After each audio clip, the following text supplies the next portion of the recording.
Somewhere in your yard there's a bare spot where something was supposed to be. You bought it in May. It looked perfect at the store. You planted it right, you watered it through July. It died anyway. Here's the part nobody tells you. It wasn't you, and it wasn't the plant. It was the month. The best time to put a perennial in the ground isn't May. It's right now. A perennial planted in May spends its first summer fighting heat before it has roots to fight with. The same plant in August goes into winter already anchored. 11 to put in this month. Water them 6 weeks and you're done. No dividing, no staking, no feeding, no buying them again next spring.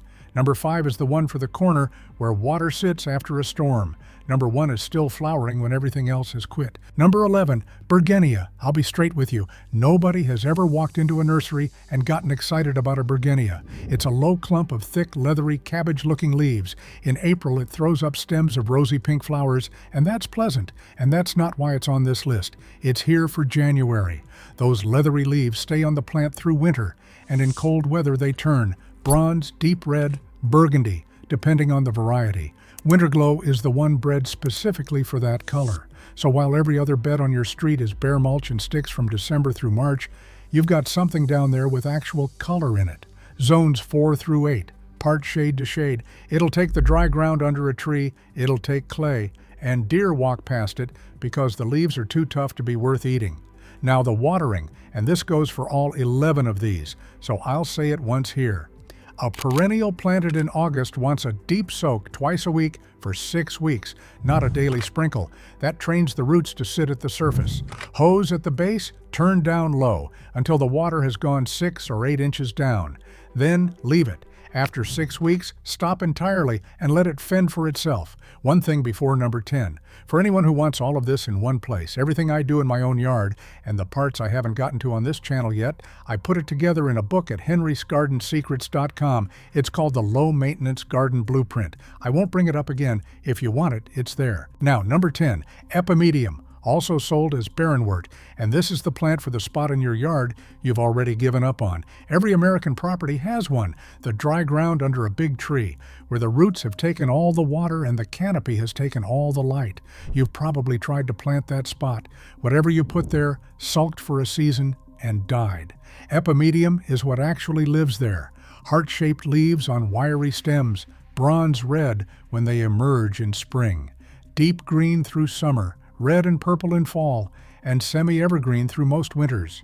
Sprays of small flowers in mid-spring, yellow, white, pink, or purple, hovering above the foliage like something out of a fairy tale. Zones 5 through 9.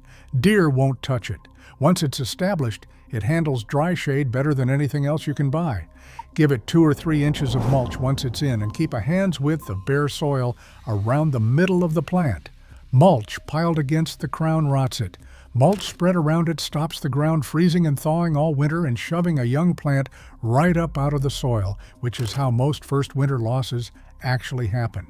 Now, I want to say something about Astilbe here, because Astilbe is what most people get pointed to for shade, and it's why a lot of you have given up on that spot.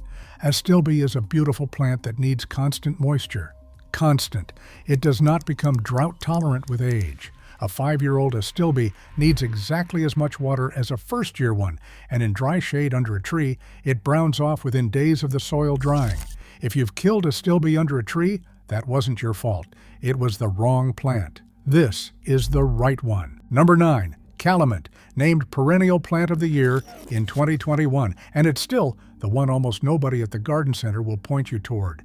Calamint makes a soft, low, mounded cloud about 1.5 feet tall, covered from midsummer straight through to hard frost in tiny white flowers. Not a burst, not 2 weeks. 4 to 5 months of continuous bloom off one plant that asks nothing from you. Crush a leaf and it smells like peppermint because it's in the mint family, but this is the polite cousin. No underground runners, no takeover. It forms a tight clump and stays exactly where you put it. Zones 5 through 9. Full sun. Once it's rooted, it's drought tolerant, and it wants lean soil rather than rich, which brings up the one thing you must not do to anything you plant this month. No fertilizer. None of it. Not on this plant and not on any of the other 10.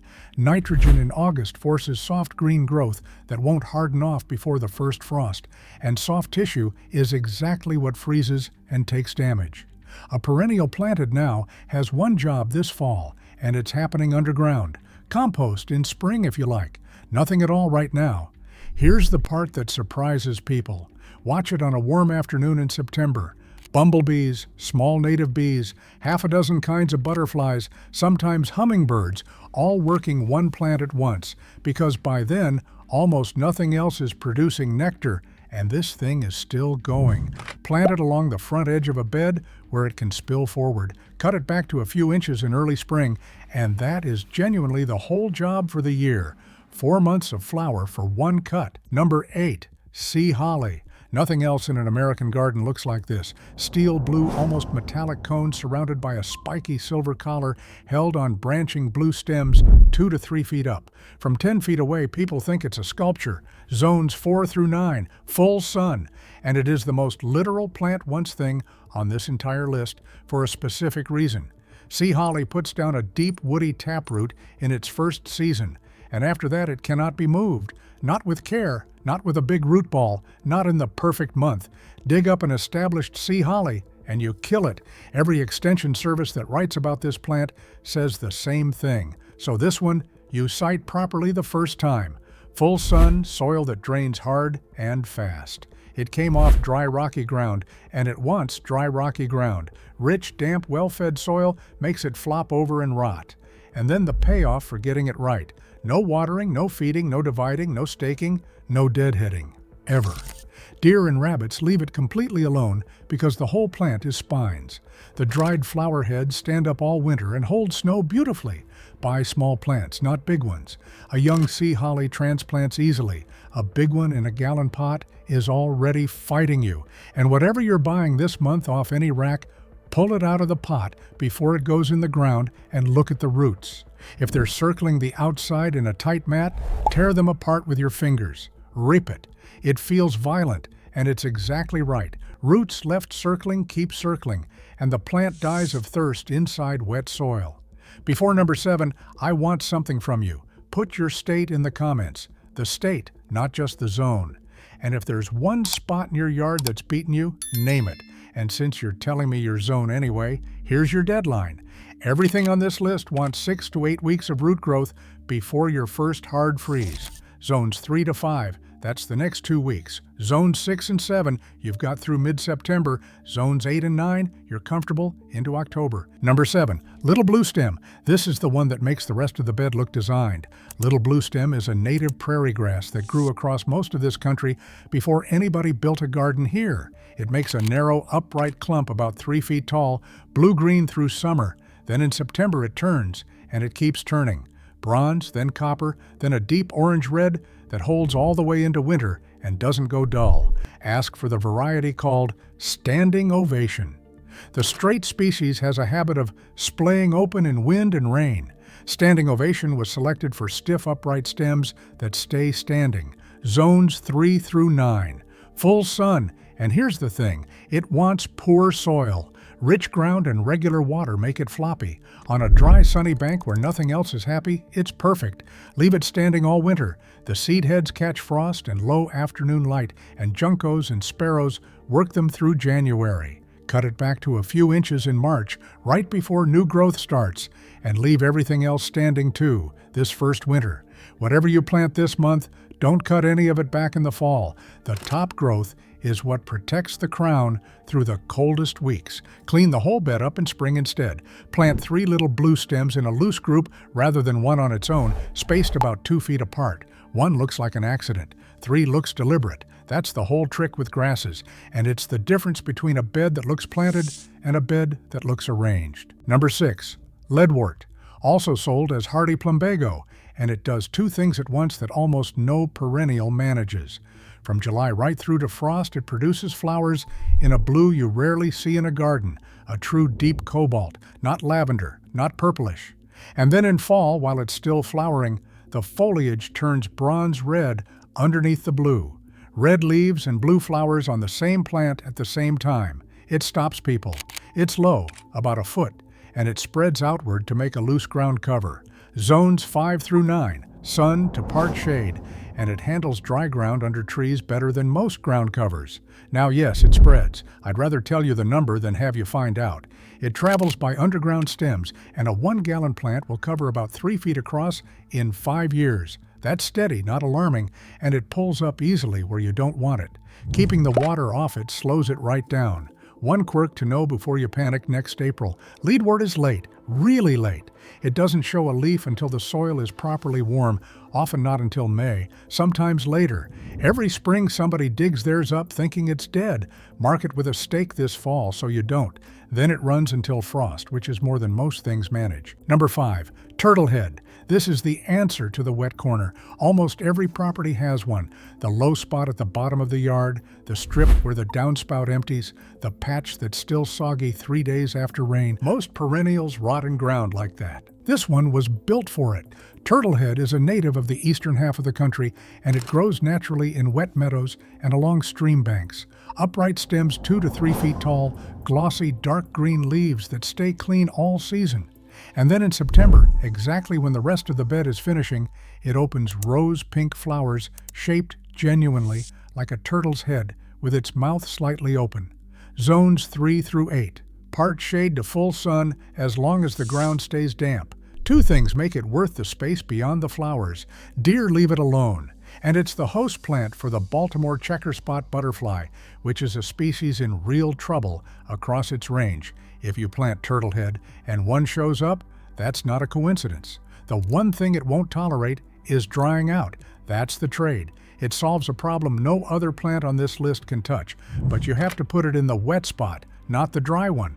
Wrong spot, it sulks. Right spot, you'll never think about it again. Number 4, Bugbane, sometimes sold under its older name, Simicifuga, also called black cohosh, and it's the most dramatic thing you can put in shade. Picture a plant with deep purple-black, finely cut foliage standing 3 or 4 feet tall in a dim corner. Then, in September and October, when the shade garden is finished for the year, it sends up wands, thin, arching stems 4 to 6 feet up, topped with narrow spires of small, creamy white flowers that seem to float in midair against the dark leaves.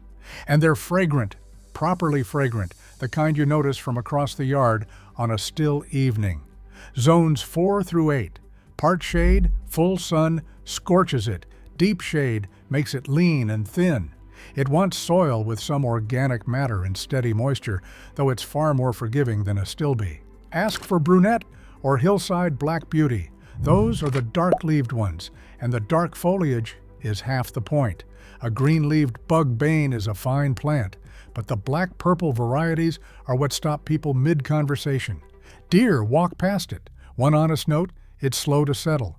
Year 1, it looks like you wasted your money. Year 2, it's respectable. Year 3, it becomes the plant people ask you about. That's the deal, and this list is built for people willing to take it. Subscribe if you want these as they land. There's a new one every couple of days, and most of it is the stuff I got wrong first. 3 left. Number 2 is a plant almost every American has been told to avoid for the wrong reason, including me, for years. Number 3, Ironweed. Specifically, the variety called iron butterfly, because the common wild ironweed is a giant that grows 6 to 8 feet tall and belongs in a meadow, not a garden bed. Iron butterfly is the compact one, 2 to 3 feet tall, and instead of coarse broad leaves, it has fine thread-like foliage that reads almost like a soft green cloud all summer. Then in late summer, the whole thing lights up in intense magenta-purple flowers that butterflies work relentlessly until frost. Zones 4 through 9, full sun. Here's the reason it's this high on the list. This plant is native to gravel bars and rocky outcrops, the kind of ground where topsoil is a rumor. It grows where most things can't even get roots down. Hot, dry, rocky, alkaline, poor. All fine. So if you've got the strip along the driveway that bakes, or the spot by the mailbox where the soil is basically construction fill, this is the plant. It doesn't tolerate those conditions. It prefers them. Deer resistant. No staking, the stems are wiry and it holds itself up. No deadheading, no dividing. Water it through the first 6 weeks like everything else here, and then genuinely forget about it. That's not a figure of speech on this one. Number 2, Goldenrod fireworks. Let's deal with the hay fever thing first, because it's why most of you don't have this plant. Goldenrod does not cause hay fever. It can't. Its pollen grains are large, heavy, and sticky, built to be carried by bees, not by wind. They don't become airborne, and they don't reach your nose. What does cause it is ragweed. Ragweed is wind-pollinated. Its pollen travels for miles, and it blooms at exactly the same time as goldenrod. But ragweed's flowers are small and green, and nobody notices them. Goldenrod is 4 feet of bright gold standing right there, so goldenrod took the blame, and it's been taking it for about a century. I want to be honest. I believed it too. I kept goldenrod out of my own beds for years on the strength of something I'd absorbed and never once checked. Now, plant fireworks, not the wild species. The wild one runs and colonizes. Fireworks forms a well-behaved clump about 3 feet across and stays there, and its flowers arch out in fine sprays that genuinely look like the name. Zones 4 through 9, full sun, blooms September into October. It'll grow in poor, dry soil, and it needs no support. And it's one of the most important late-season nectar sources in the country. In September, when almost nothing else is producing, migrating monarchs will find it. Number 1, Aromatic Aster, October skies.